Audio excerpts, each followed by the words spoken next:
Good afternoon, everybody. It is 12:20, and we're getting started today with the ringing of the bell. Did you hear that? Okay, and I would like to welcome you to the 5,602nd meeting of the Rotary Club Chicago.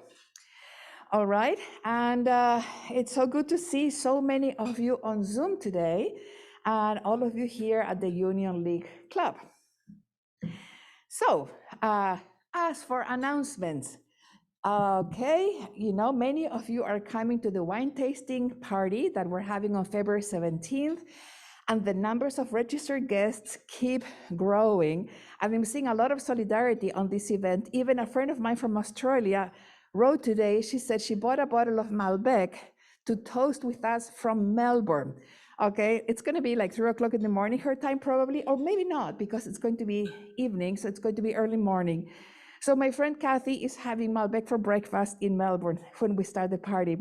So, well, I hope that you are registered, that you come.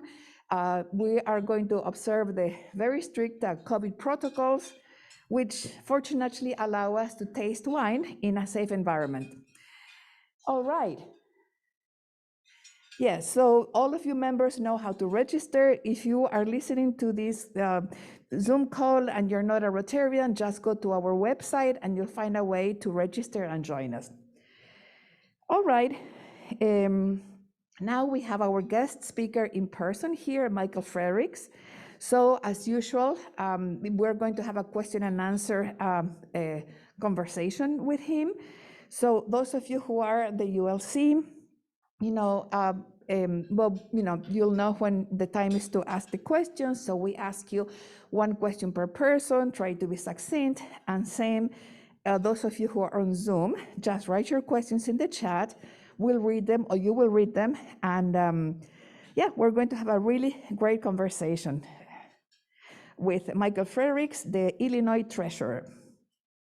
All right, now I would like to introduce Eric Kemple, who is our immediate past president and who has invited our speaker today. Eric, all you.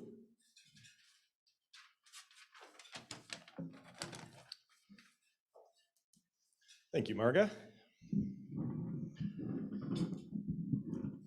Illinois State Treasurer Michael Frerichs is a polyglot and a Rotarian from Champaign, Illinois. As treasurer, past Rotarian, so I see the conversation going on at the head table. I should clarify it, but I kind of feel that once a Rotarian, always a Rotarian, so I'm going to stand by my claim. As treasurer, a role he was first elected to in 2014 and re-elected to in 2018, he is dedicated to providing individuals with financial tools so that they can invest in themselves. He does this by encouraging savings plans for college and trade school, increasing financial education amongst all ages, removing barriers to a secure retirement, and reuniting Illinois residents with their unclaimed property, a role that perhaps many of you have become familiar with for the Treasurer's office. Now, for example, by making changes to the Bright Start and Bright Directions college savings programs, Mr. Frerichs has lowered fees and provided more investment options, making college more affordable for families. This builds on efforts he made as a state senator and chairman of the Higher Education Committee to make college more affordable. Now, of course, this commitment to education is not surprising for a Rotarian, but he didn't stop there. He's created special savings and investment programs for private sector workers without pensions and for the disabled and their families. Mr. Frerichs currently serves on the executive committee of the National Association of State Treasurers, the National Association of State Auditors, Comptrollers, and Treasurers, the College Savings Plan Network, and the National Association of Unclaimed Property Administrators. He also serves as a trustee on the Illinois State Board of Investment. Treasurer Frerichs was born and raised in Gifford, Illinois, graduated from Yale, and spent 2 years in Taiwan, where he taught English and learned Chinese. In fact, I met the treasurer at the Taiwan 1010 National Day celebration, where I heard him address the crowd in perfect Mandarin, only to hear him then address other members of the diplomatic corps in their native languages as well. So very, very impressive. Mr. Treasurer, we're proud to welcome you today to the birthplace of Rotary, the Rotary Club of Chicago. Ladies and gentlemen, Treasurer Michael Frerichs.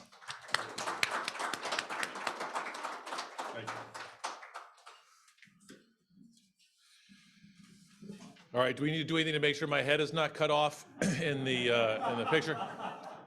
That's a legitimate concern. As someone who has served in a legislative body, there are many videos of me between my neck and my belt. I think we're looking okay now.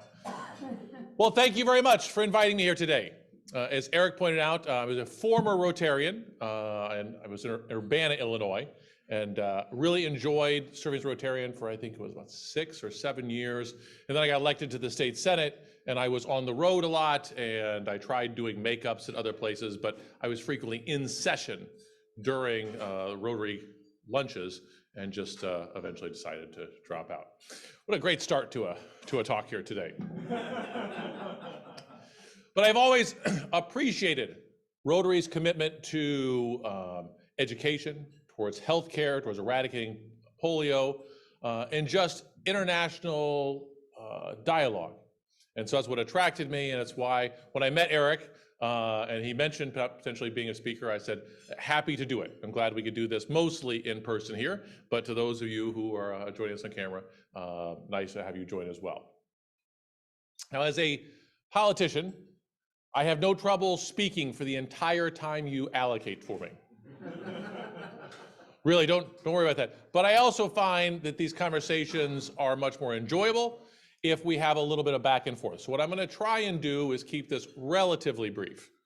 Now, once again, I speak kind of for a living. I don't expect to be too brief, but I'm going to keep it relatively brief and hopefully leave some time for question and answers, and then talk about the things you'd like to hear about. But I know you're an inquisitive group. You wouldn't join Rotary if you were a wallflower. So I'll try and leave some questions, but let me get a few questions out of the way to start with. I get asked questions all the time, so the answer to your first question is 6'8". The answer, yeah, I get asked in many different languages. I can talk about my height in different languages. But the question I frequently get asked, especially when I talk with groups of younger people, is how did you become treasurer? I think they ask, what is your path? What would I have to do if I were to want to become a treasurer or elected official? And I tell people mine's a fairly standard path. I grew up in a small town of 800 people. I went out east to school, to college. I graduated as a German studies major. I spent my summers in Eastern Germany in the early 1990s, a few years after the wall fell. I used that to go to Taiwan, where I taught English and studied Chinese. I came back and moved to the Lower East Side of Manhattan, where I worked as a paralegal in a large corporate law firm. I moved back to the Midwest. I got a fellowship in public affairs with the Coro Foundation. Came back home. I taught at my old high school for a little while before starting an engineering company, monitoring bridges for structural integrity. I then became the Champaign County Auditor, state senator from the Champaign area, and then state treasurer. So it's your typical background that most state treasurers follow. Yeah, you get the joke. It's not typical, and I'll see the confusion in young kids' eyes and say, so do I have to do that if I want to be a state treasurer? I said, well, if you like the things that I just said I did, then by all means pursue them. And my advice to young people, and this group, I think you don't need that advice, but is find something you're passionate about, find something that excites you and energizes you, and do that. A lot of people give advice, well, maybe you ought to study the law before you go into politics so you understand the law. And that's not a bad training, but it's not a requirement. Or people say, maybe you need to become an accountant, a CPA before running for a financial office. And that is also a benefit, but not a requirement. What I've found is if you do something you love, you will be the first person into work every day. You'll be the last person to leave. You'll have a smile on your face. You'll ask to help other people because it's something you love doing. And if you have that kind of attitude at work, other opportunities will be open to you. And people try and ask me, what is the logic behind German and Chinese, a law firm, an engineering firm, public finance. And what I tell them is these were all things that were interesting to me, and there were things that were challenges for me. Because I firmly believe that if you do something that does not challenge you, it will not change you. Find challenges, jump into them, and I found the treasurer's office has been a great challenge, and it has changed me a lot. So the next question I get asked is, what do you do as state treasurer? I tell people I'm the state's chief investment officer. I'm in charge of investing the state's money. To which I have heard over the years, yeah, but you work for a state that has no money. What do you do all day? Do you dust the vault for cobwebs? Well, let me give you a little background of what we do in the treasurer's office. As state treasurer, currently we oversee about $52 billion in investments. That's about $26 billion in state funds. There's about $17 billion in college savings funds, and it fluctuates, but we help units of government manage their money somewhere between $9 and $11 billion. So that's my main job. I take that very seriously because we know that every dollar we can make in interest income is a dollar that the governor and the General Assembly don't have to raise in taxes. Every dollar we make in interest income is a dollar that doesn't have to be made in cuts to things like our public schools, our universities, our roads and bridges. That's an important part of my job. But I also have other responsibilities and things that really do excite me, like giving people the tools they need to invest in themselves.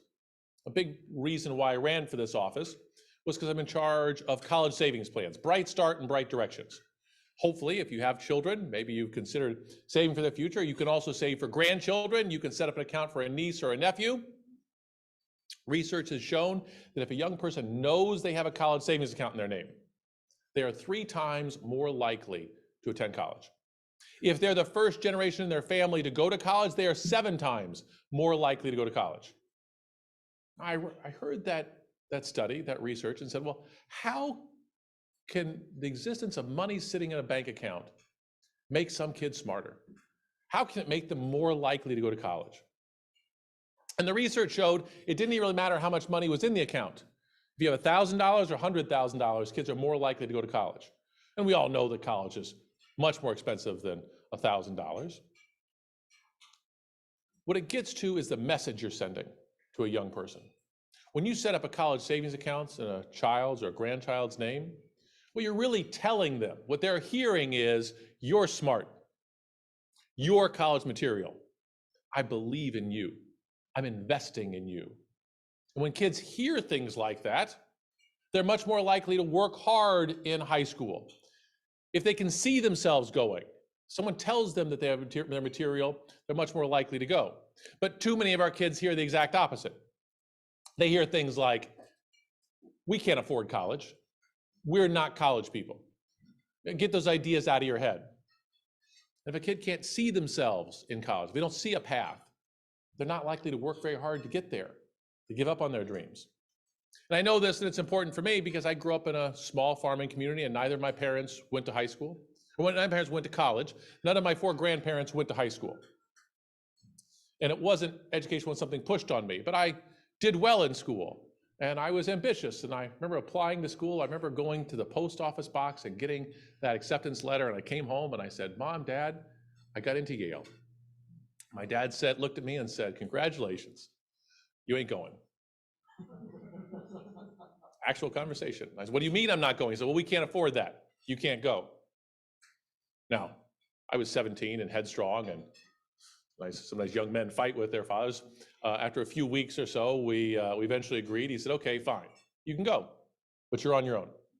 You get yourself out there, you find a way to pay for it.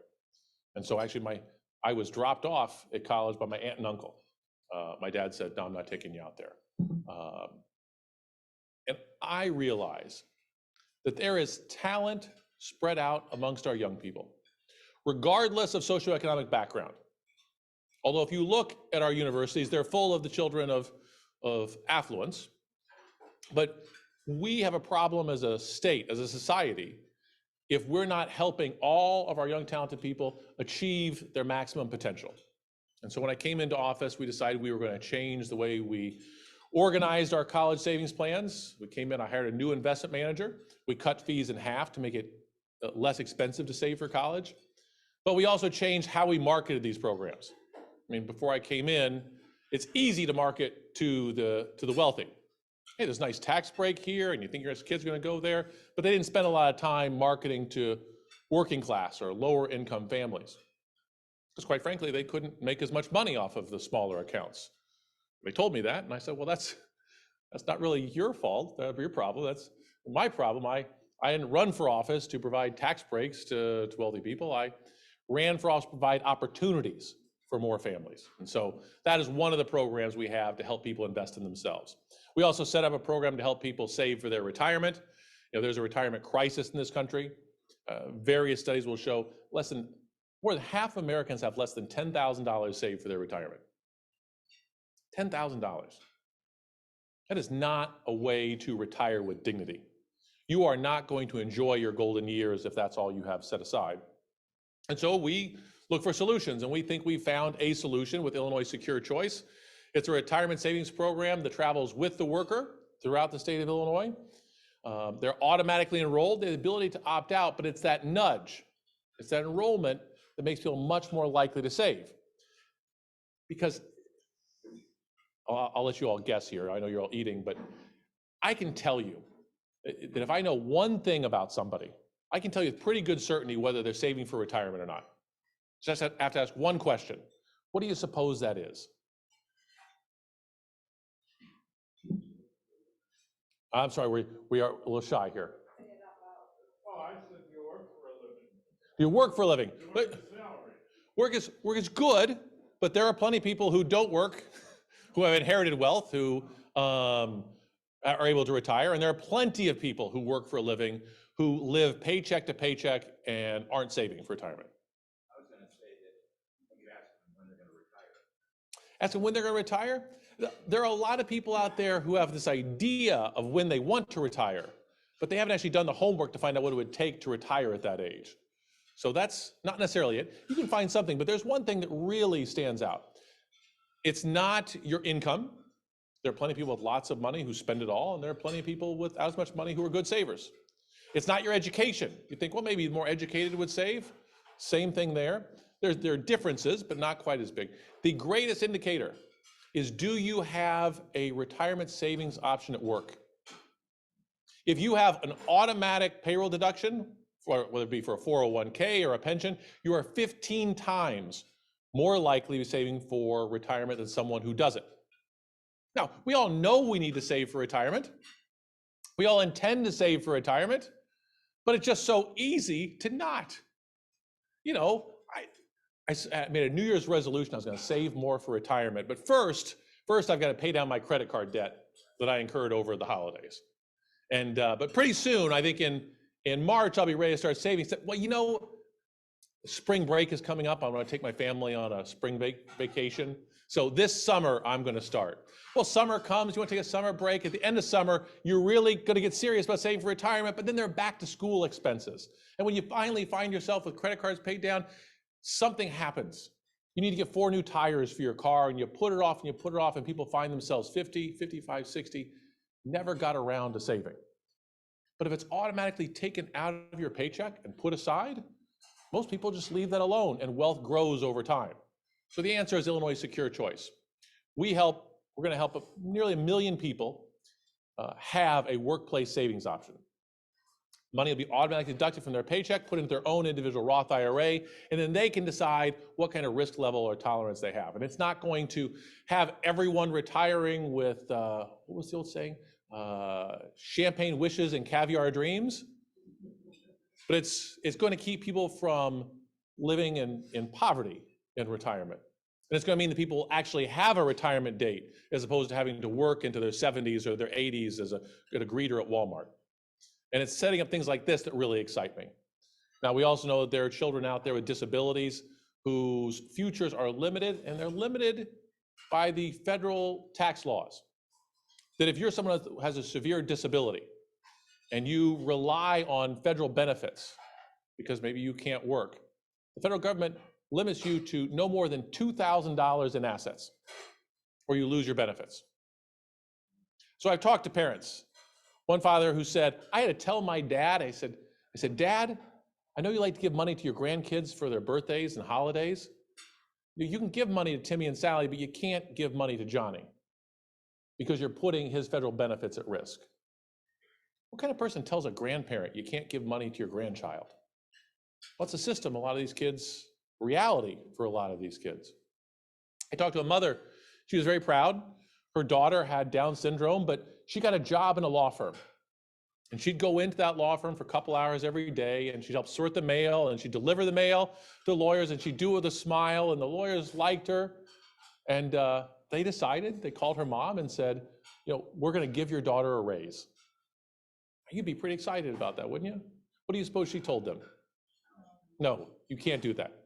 The little extra money you're going to give her will be more than wiped out by the benefits she'll lose. Who sets up a system where a mother has to deny their daughter a raise because they have a disability? So we think we found an answer there too. We have a new savings program in Illinois.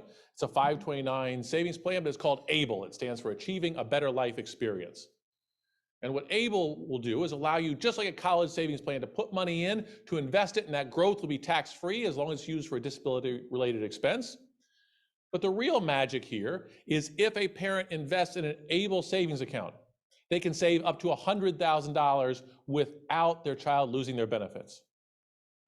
So it's going to change the lives of a lot of people, and this is what really gets me excited and why I love to tell people that I don't have a job. I have an opportunity. The people of the state of Illinois gave me an opportunity to help nearly 13 million people lead better lives. And it's something I don't take for granted. It's something I very much enjoy.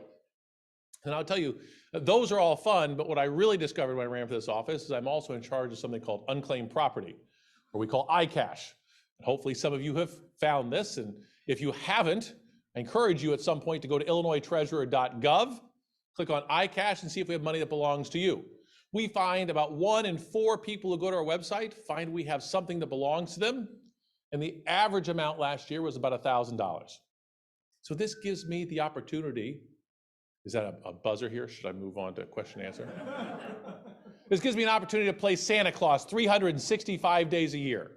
Since coming into office, we've returned over about $1.5 billion to people in the state of Illinois. Well, to people, but also to companies, to nonprofits, to organizations, to churches. So I would encourage you once again at some point, go to illinoistreasurer.gov, click on iCash, and search for yourself. Look for your family members, especially put in your parents' or grandparents' names if they lived in Illinois. Because a lot of money will come in because some people will put money in accounts and they, for whatever reason, don't tell their children about it. They don't tell their kids where all their money is. And when they pass away, their survivors don't always know where to find it. And sometimes it gets turned over to us. But it can come a number of ways, maybe a last paycheck for a job that you quit and was never delivered to you. It might be a rebate or a refund that you applied for, and when the check came, you thought it was junk mail and threw it out. That happens a lot. And sometimes it happens intentionally.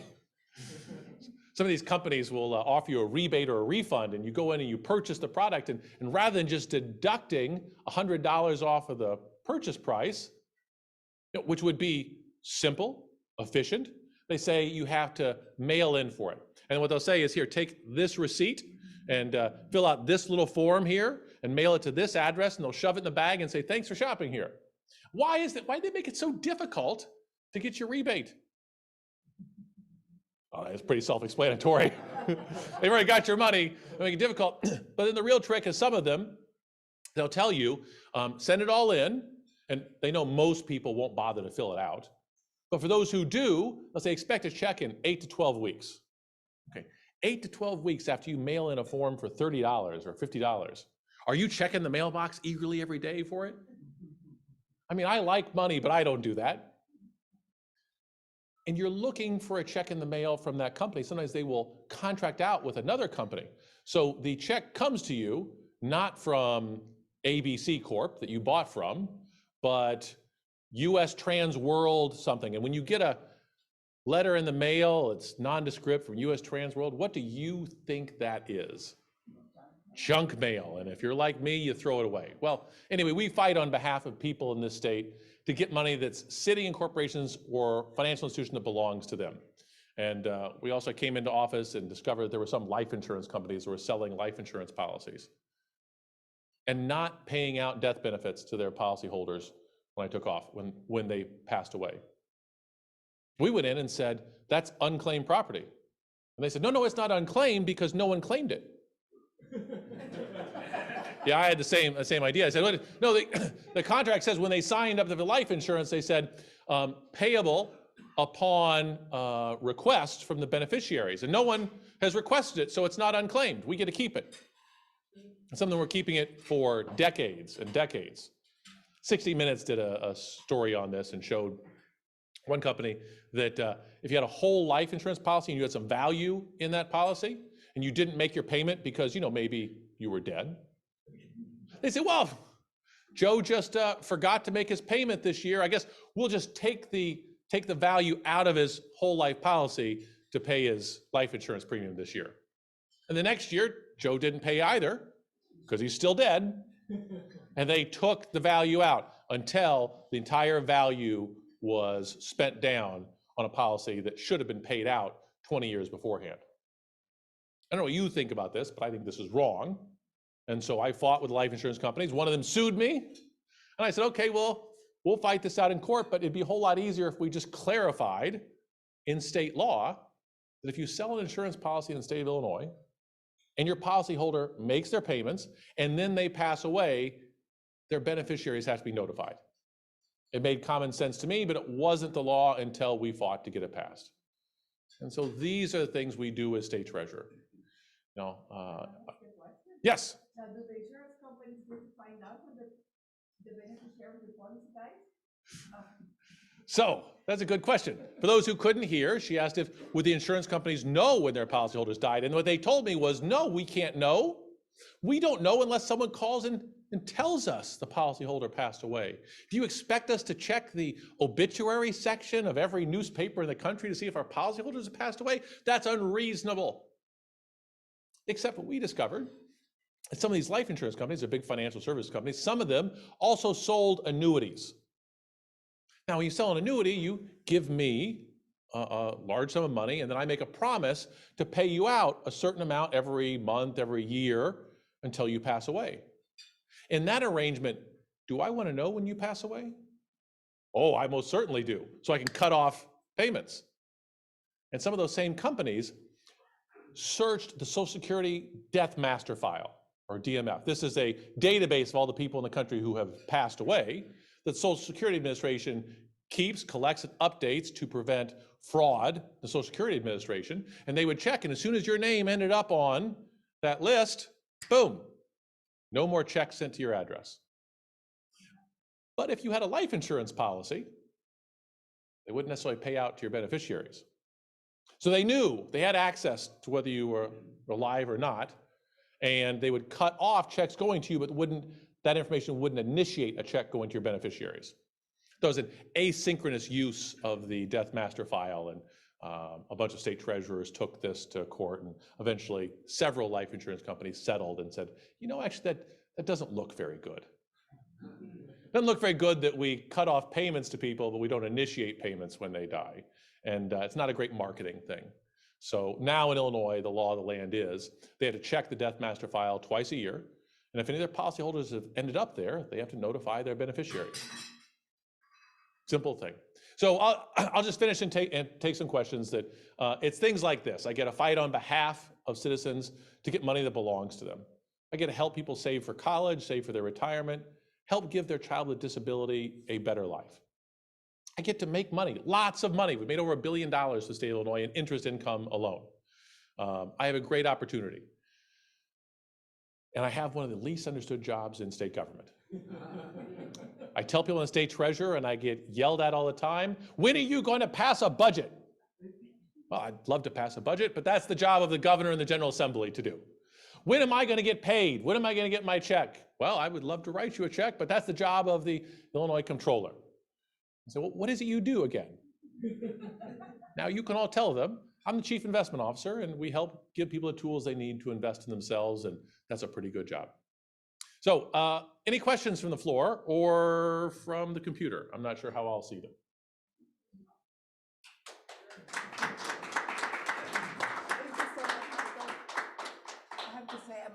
don't know what the Illinois treasurer did, Yes. so. You're not alone. So good. Well, thank you very, very much. I would like to have here, if in the floor, anybody has any questions, I'll take a look at what we have on Zoom. Ed? There, oh, okay, good. We'll take from Ed while she's looking in the chat room. Two things. One is the public benefit of about $15,000 and the lost benefits. We applied for that, so it's been a very good program. That piece. That's a great question. I love questions like that. It's a nice, there's a lot of, red tape to get there, but it does work out, so thank you for that. Great. But the second piece is, a lot of people talk about Illinois not being a great place to live, the financial climate. Can you put up a case for where Illinois is in a positive light, or is it as screwed as people say it is? No, now, I don't want to be Pollyannish here. Okay. State of Illinois has problems. We still have a large unfunded pension liability, but it actually, our unfunded liability went down last year. And the governor in his recent budget proposed putting the statutorily required amount into our pension system plus $500 million. He's able to do that because we had about a $1.7 billion budget surplus last year. And this is not all just surplus from the federal government priming the pump helped things out. But I would say our state's finances look good for the first time in a while. We had in the last year 2 rating upgrades, and I suspect we're going to get more rating upgrades from rating agencies.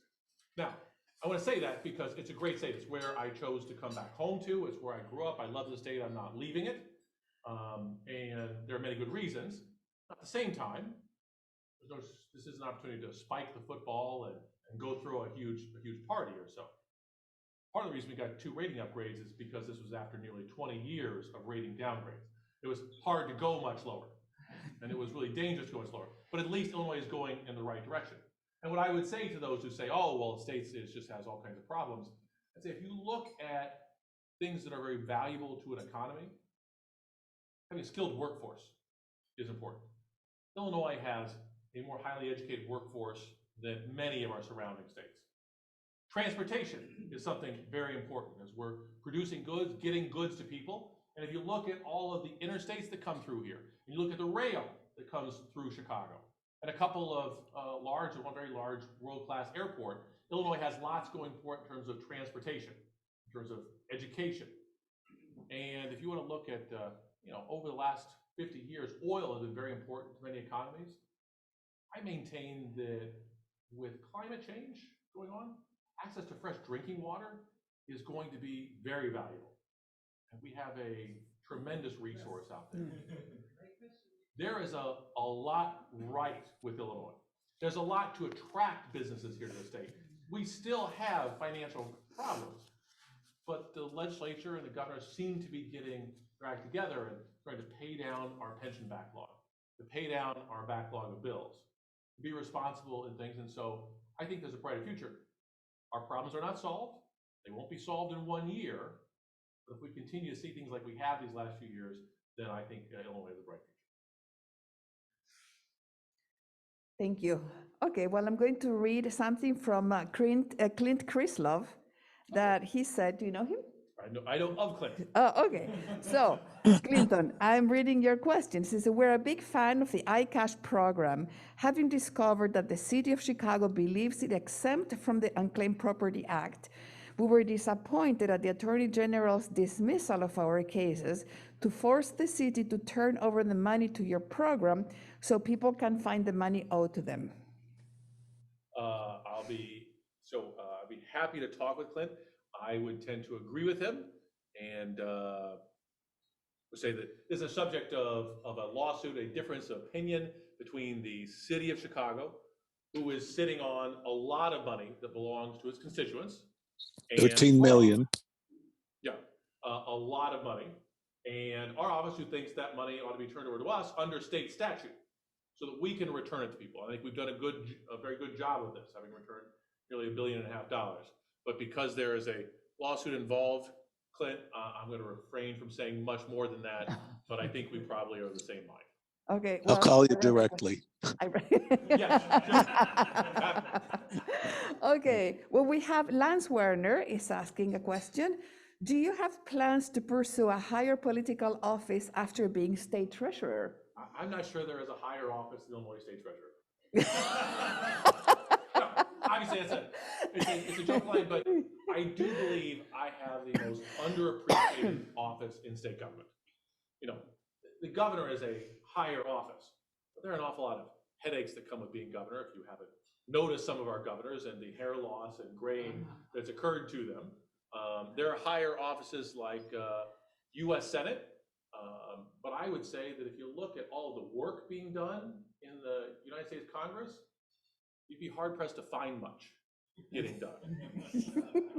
I have an office that, as I told you, I love. I get to do really great things like give people their money back, help them save for their futures, make money for the state, and actually we get to do things as opposed to sitting around in a chamber, a bunch of old guys arguing over things and not doing very much. And so I don't know what the future holds. I said earlier here today that if something doesn't challenge you, it's not going to change you. Throughout my career, I've chosen jobs that, one, I thought were interesting, that I could learn from, and that challenged me. And I find this office still challenges me. If I ever find myself getting lazy and lacking a challenge, then I'll look at something else. But it doesn't have to be, you don't have to hold an elected office to serve your fellow citizens. I can't believe I say this to Rotarians. You have a pretty good idea that you can serve humanity, not just your fellow citizens here, but people around the world in a variety of different ways. So I don't know what's next for me, but I like what I'm doing and intend to keep doing it. And if the voters reward me this fall, I'll keep doing it for at least another 4 years. Now I'd say his last name, is it Werner or is it Werner? Werner. Okay. But his name is Lance, right? Okay. Well, I have another question from Clint. Should I read it? Sure. Although I thought the rules were like one question per person, and I think there was another hand raised here. So. Sure. I didn't really answer Clint's first question, so maybe we'll take a second one if it's something I can discuss. No, who raised his or her hand here in the room? I didn't get to see you. No? Oh, I'm sorry, that was me. Laura. I was wondering what are the still ongoing things on the challenging? Okay, I'm going to say the question for the Zoom group. So what are the things you still find challenging in your role? So there are many challenging things. This will seem counterintuitive, but giving away money is one of the most challenging parts of my job. And she'll look me dumbstruck when it's easy to give away money. But when we get money coming in, we know the last known address of these people, and frequently they live at that address. And so we mail them letters that say, you know, the state of Illinois, I want to give you money. Now, how do you think you'd respond if you went home, having not heard from me today? You got a letter in your mailbox that said, the state of Illinois wants to give you money. Please send us a little personal information to confirm.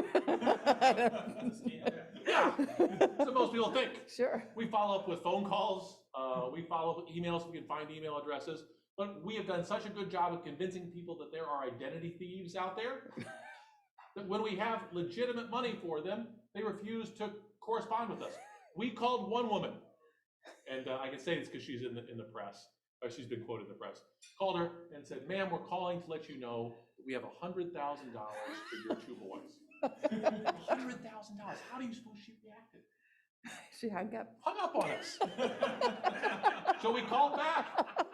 Ma'am, hear us out. We're calling from the Illinois Treasurer's office, and we have $100,000 for your two sons.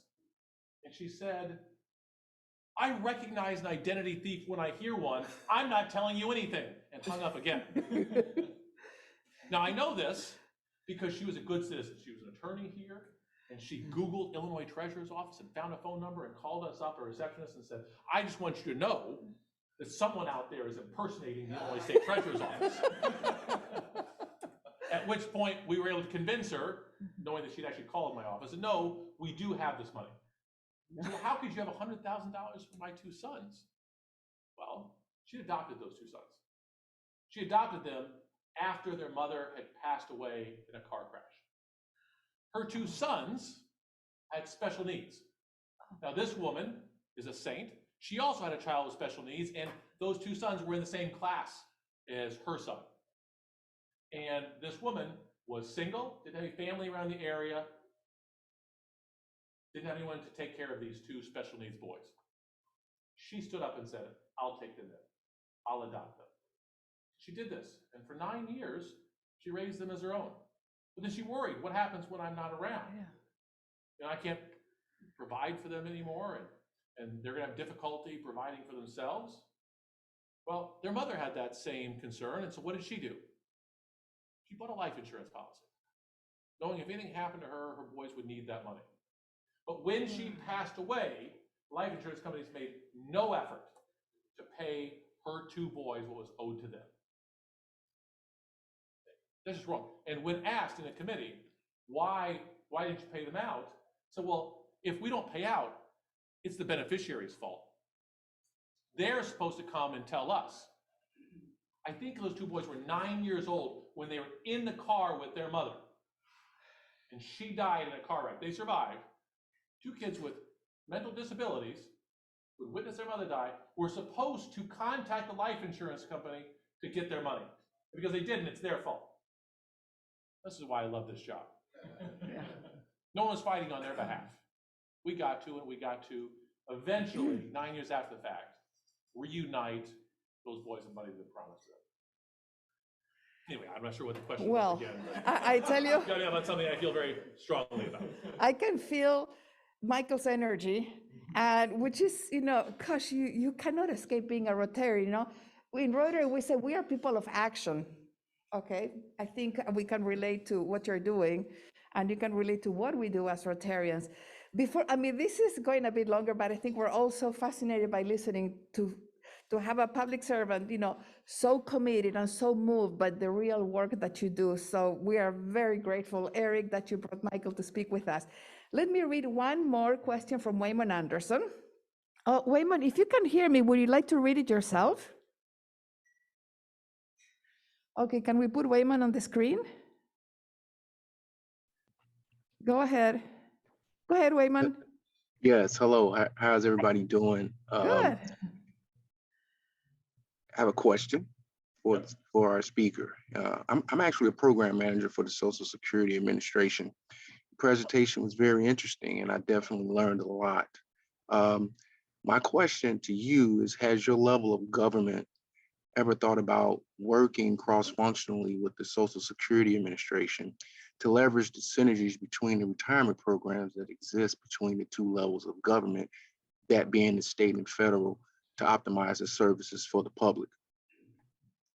So Raymond, I would say we would be very happy to work with the federal government if the federal government wanted to work with us. And I don't mean that as a joke. It is sometimes difficult to work within state government. We set up a program, we had a great idea. For unclaimed property, we want to return it to people. If people won't claim their money, if they won't fill out a simple form that says, I, Joe Smith, with Social Security number 12345, living at 123 Mockingbird Lane, testify that that is my money. If they won't give us that basic information, how can we pay out to them? We have to make sure the check's going to the right place, the right person. Well, I ask you, if you won't send us that information, do you ever send that information to the state? For taxes.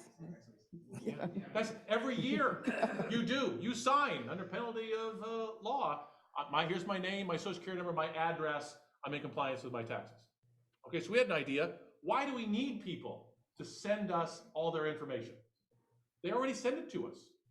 So we created a program called Money Match, which takes money provided or information provided from the state of Illinois, compares it to our database, and where there's a match, we'll just send a check to that address. They've already verified they live there, and that's their Social Security number. Well, we had a great idea, easier said than done. We went to the Department of Revenue and they said, oh, no, we can't share that information with the treasurer. You can't share that information from one government agency to another? No, we can't. We had to go to the General Assembly and get legislation passed telling them that it was okay to share that information with us in order to give our constituents more money. So, Raymond, my point is, it is difficult to work with in-state government. We found when we try and work with the federal government on changes that it can be very difficult to work.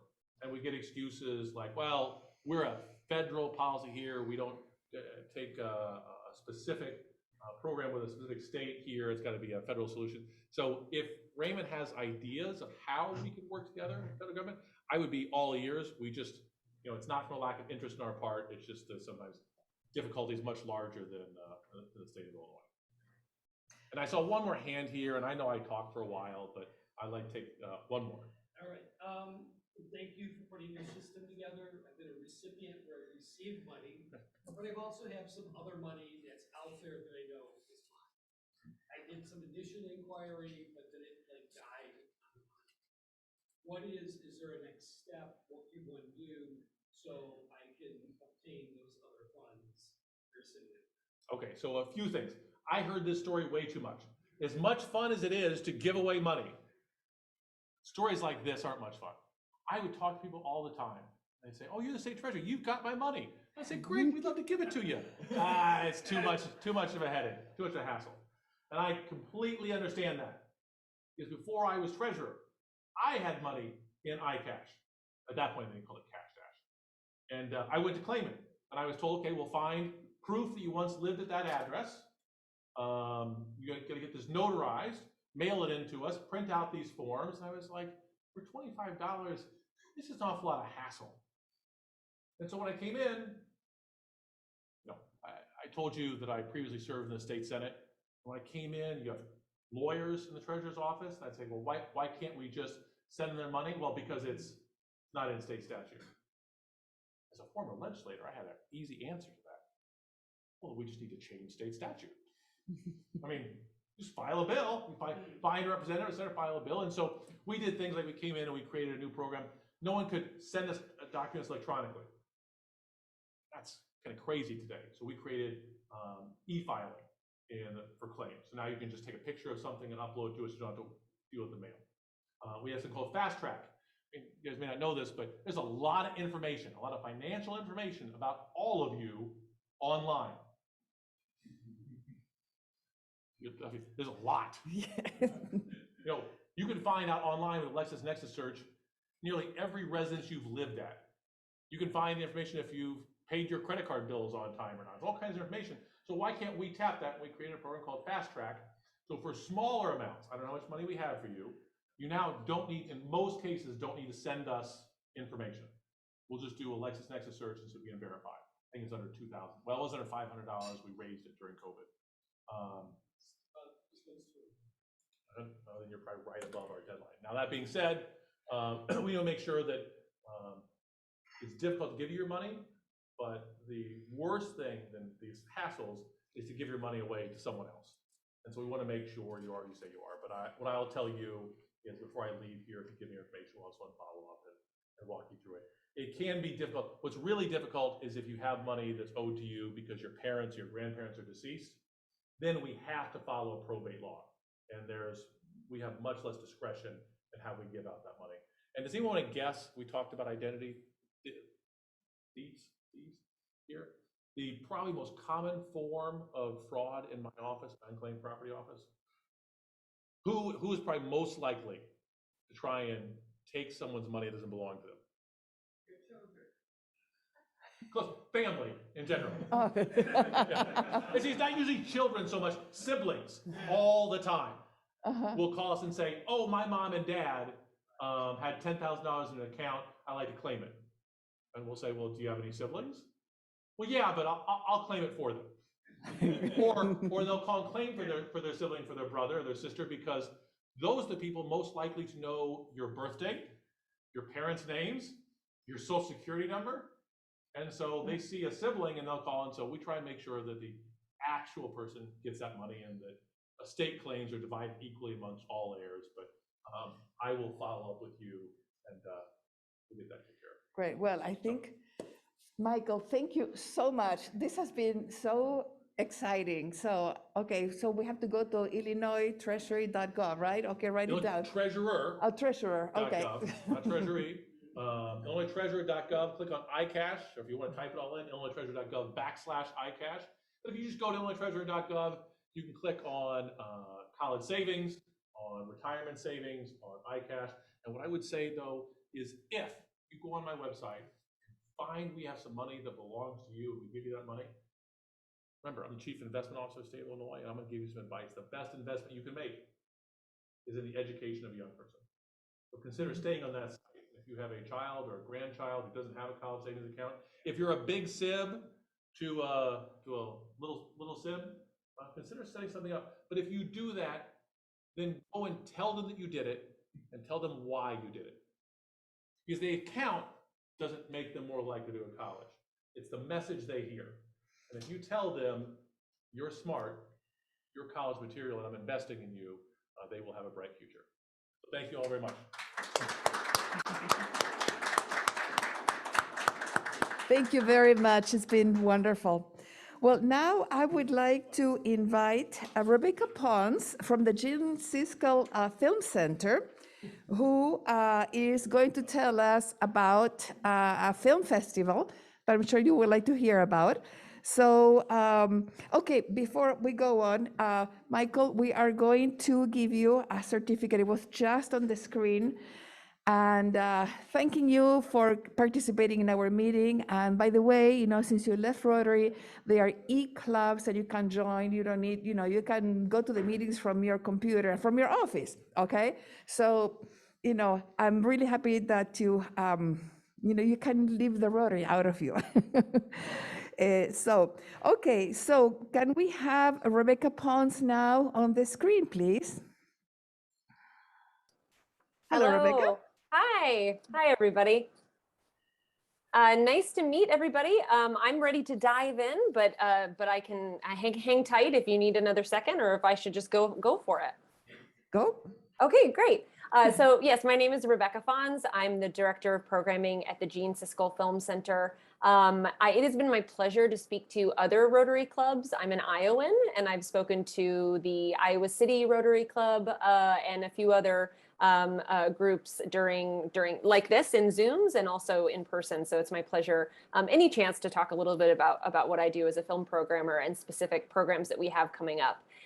Just really quickly, the Gene Siskel Film Center, I'm here right now. We're located right on State Street across from the Chicago Theater. It is an institution in the city that's part of the School of the Art Institute. We're a public program of the school, and we are celebrating our 50th anniversary this year, which is really special. We were founded in 1972, and we moved here to our location on State Street in the year 2000. So we're having a lot of fun celebrating this big anniversary. One of the programs that we've been doing is a series called 50/50, which is every Monday at 6 o'clock. We've been showing a film from each year we've been open in order, which has been a really, really fun tour of film history and art history. We had Saturday Night Fever last night for 1976, I think. We have Charles Burnett's Killer of Sheep next week. And everything from Blues Brothers and Ferris Bueller's Day Off to international films from Jean-Luc Godard and Francois Truffaut. So it's really a mix of really great programming all around the year, which is great. And Shelby is also an Iowan, which is great. I saw that in the chat. So I'm here today to talk specifically about our Chicago European Union Film Festival, which is celebrating its 25th year this March 4th through 17th. I don't know if there's a show of hands. Some people aren't on their screens, but some of you may have experienced the Chicago European Union Film Festival previously. It's always in March, and we celebrate films from all of the EU countries.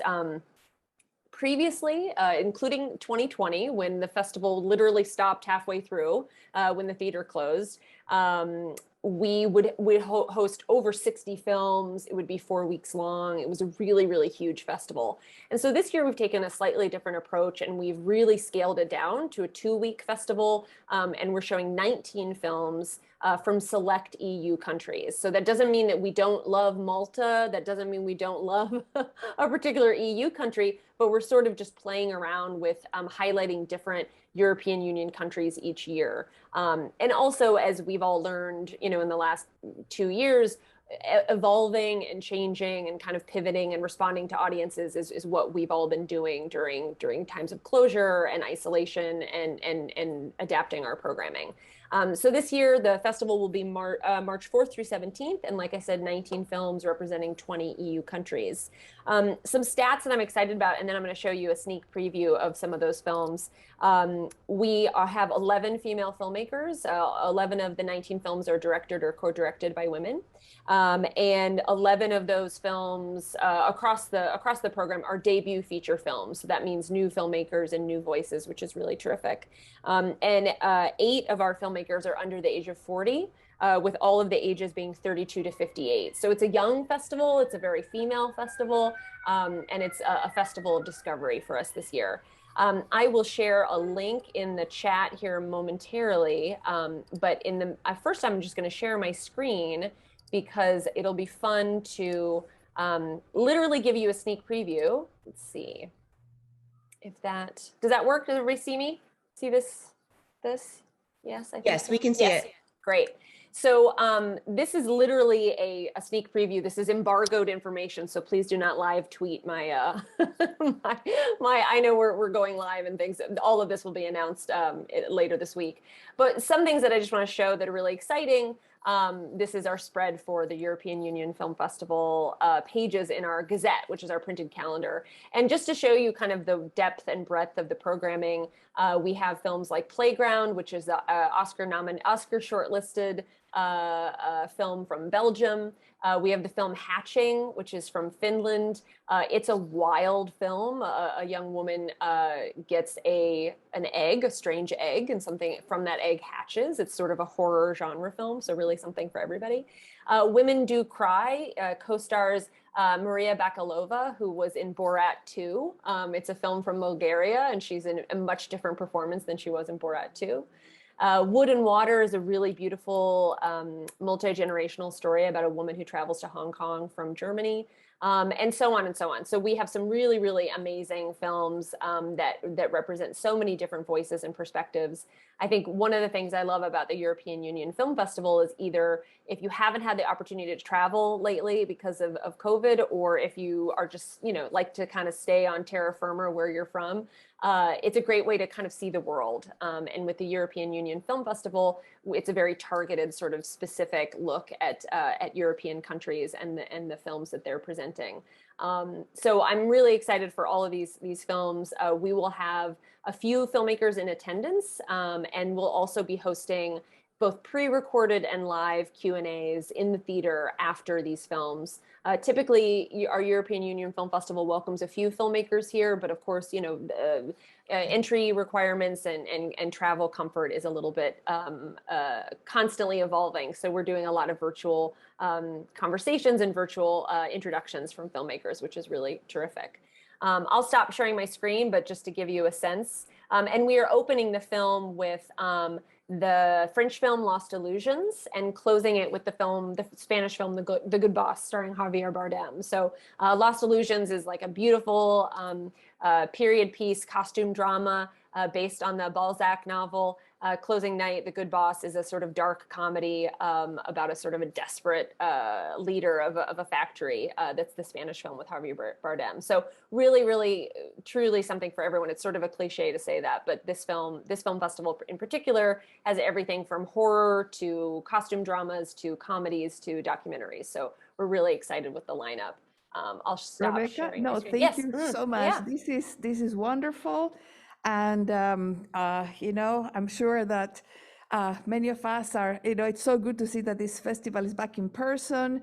So, God, thank you so much for telling us about it. Yes. And we will definitely be in touch. My pleasure. And I'm going to drop in the chat the link to our website. I just put that there. And the full lineup and tickets are announced on Friday. All right. Okay. Well, thank you so much. My pleasure. Thank you. Okay, well, we have about 1 minute left. So I would like to tell those of you who are here at the Union League Club, we have guests from St. Thomas, from Nigeria, from Uganda, from, I don't know. Let me see if I can see the gallery here.